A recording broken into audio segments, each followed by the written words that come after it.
اللہ الرحمن الرحیم۔ دیکھو الحمدللہ قربانی کا وقت ختم ہوا اس سال کا۔ اللہ تبارک و تعالی جن مسلمانوں نے بھی جس انداز سے قربانی کی سب کی قربانیوں کو قبول فرمائے آمین۔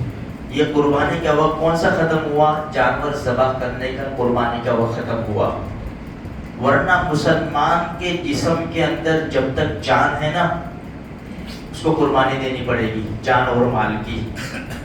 اور یقیناً قربانی سے ہی دین پھیلا ہے۔ جس نے جتنی قربانی دی نا اللہ نے اس کو اتنا آگے بڑھایا ہے، اور یہ سب کل قیامت کے میدان میں سامنے آ جائے گا۔ جتنی بھی ہم نے قربانیاں دی، مثال کے طور پر اس قربانی کے بارے میں نبی کریم صلی اللہ علیہ وسلم نے کیا ارشاد فرمایا کہ جس جانور کو ذبح کرو گے کل قیامت کے میدان میں سینگ، بال اور کھر کے ساتھ حاضر کیا جائے گا۔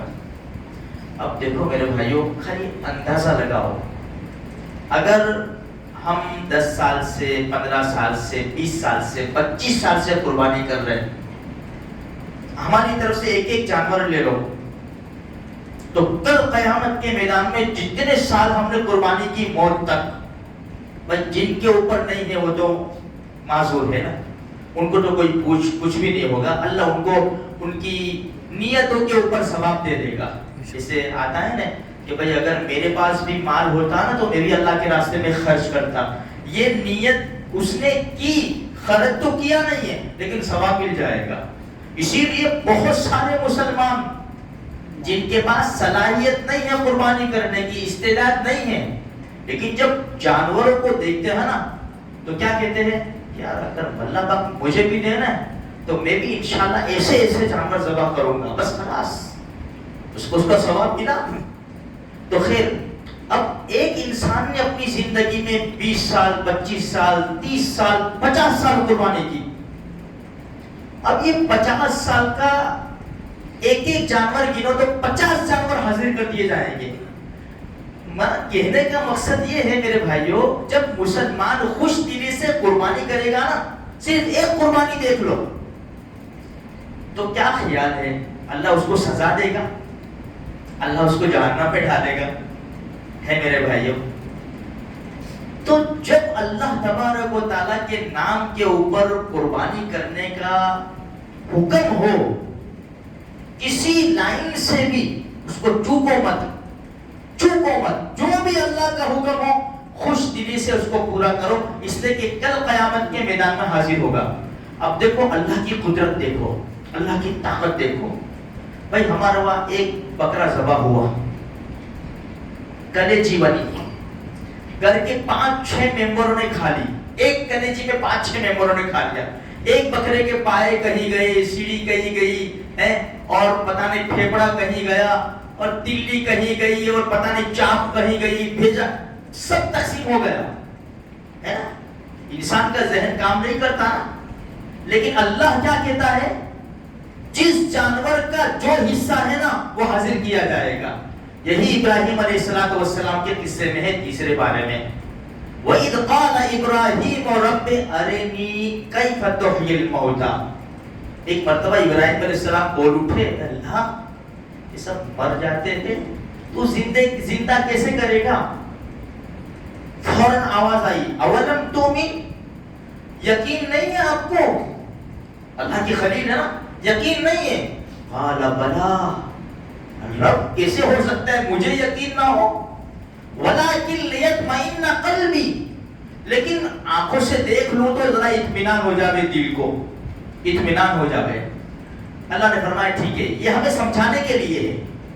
اللہ نے فرمایا فخذ اربعۃ من الطیر، 4 پرندے لے لو، الگ الگ، مور ہے جو بھی 4 پرندے لے لو، فصرہن الیک، پھر اس کو پالو، مانوس کرو، فوراً آ جاوے۔ جسے بکرے ہوتے ہیں بہت سے اللہ کے نام پر ذبح ہو گئے، کتنے نازوں سے پالا تھا، جسے اشارے پر چلتے تھے جانور۔ فرمایا 4 پرندے لو، ان کو مانوس کرو، اچھی طرح پالو کہ تمہاری آواز سن کر فوراً آ جائے۔ فصرہن الیک، پھر ان 4 کو ذبح کرو۔ چاروں کو ذبح کر کے چاروں کے گوشت کا قیمہ کر کے ملا دو، چاروں کو پر پاؤں سب کچھ ملا دو، پھر 4 حصے کرو اس کے، ثم اجعل علی کل جبل منہن جزءا، ایک حصہ اٹھاؤ، یہ چاروں کو مکس کر دیا، ایک حصہ اٹھاؤ وہ پہاڑ پر، دوسرا حصہ اٹھاؤ وہ پہاڑ پر، تیسرا وہ پہاڑ پر، چوتھا وہ پہاڑ پر، ثم اجعل علی کل جبل منہن جزءا ثم ادعوہن، پھر بلاؤ، دیکھو یاتینک سعیا، وہ دوڑتے ہوئے تمہارے پاس آئیں گے۔ ابراہیم علیہ السلام نے آواز لگائی مور آ جائے، تو کچھ اجزاء یہاں سے اٹھے، کچھ وہاں سے اٹھے، کچھ وہاں سے اٹھے، کچھ وہاں سے اٹھے، مور بنا اور ابراہیم علیہ السلام کے سامنے حاضر ہو گیا۔ اسی طرح دوسرا جانور، تیسرا جانور، 4 جانور۔ اللہ نے فرمایا یہ ہمارا طریقہ ہے۔ تو میرے بھائیوں، ہمیں بھی حاضر ہونا ہے اور ہر ایک مخلوق کو حاضر ہونا ہے۔ ایک بات زیادہ کی کہتے چلوں کہ دیکھو کل قیامت کا میدان ہوگا نا، سبھی حاضر ہوں گے، سبھی حاضر ہوں گے، انبیاء سے لے کر جبریل سے لے کر چونٹی تک سب حاضر ہوں گے۔ ایک چھوٹی سی چونٹی، کتنی چھوٹی، لیکن اس کے اندر بھی کلیجے پھیپڑے ہیں، اس کے اندر بھی بھیجا ہے، اس کے اندر بھی پسلیا ہے۔ یہ رب کا نظام تو دیکھو، اس کی بناوٹ، اس کی کاریگری تو دیکھو میرے بھائیوں۔ سب حاضر ہوں گے، ہر ایک کا حساب ہوگا، یہاں تک کہ وہ جانور جو ہم ذبح کر، یا تو دوسرے جانور، اگر سینگ والی بکری نے بغیر سینگ والی بکری کو مارا ہوگا تو بغیر سینگ والی بکری کو سینگ دیے جائیں گے، اس سے سینگ ہٹا لیے جائیں گے اور کہا جائے گا کہ تو بدلہ لے لے۔ جانوروں کا معاملہ مکلف نہیں ہے، بدلہ لے لے۔ سب جانوروں کا حساب ہو جائے گا تو کہا جائے گا کونو ترابا، جاؤ مٹی ہو جاؤ، تمہارا معاملہ خلاص، مسئلہ تو ہمارا ہے۔ اسی لیے ایک دعا کیا کرو، رب حساب دینے کے قابل نہیں ہے، ہم تو، ہمارے پاس طاقت ہی نہیں ہے حساب دینے کی۔ تو اپنے فضل سے، ہماری عبادت بھی کچھ نہیں، کچھ نہیں ہماری عبادت۔ ہم پوری رات تہجد پڑھے، روزانہ ایک قرآن ختم کرے، روزانہ 1000 مرتبہ درود شریف پڑھے، پھر بھی کچھ نہیں۔ رب تو اپنے فضل سے بغیر حساب کتاب کے ہمیں جنت الفردوس میں داخلہ نصیب فرما دینا۔ اللہ پاک ہماری چھوٹی بڑی قربانیوں کو قبول فرماوے اور موت تک ہمیں اسلام کے اوپر، ایمان کے اوپر زندہ رکھے۔ دنیا سے جا رہے ہو تو اللہ پاک ایمان کے ساتھ ہماری موت نصیب فرمائے۔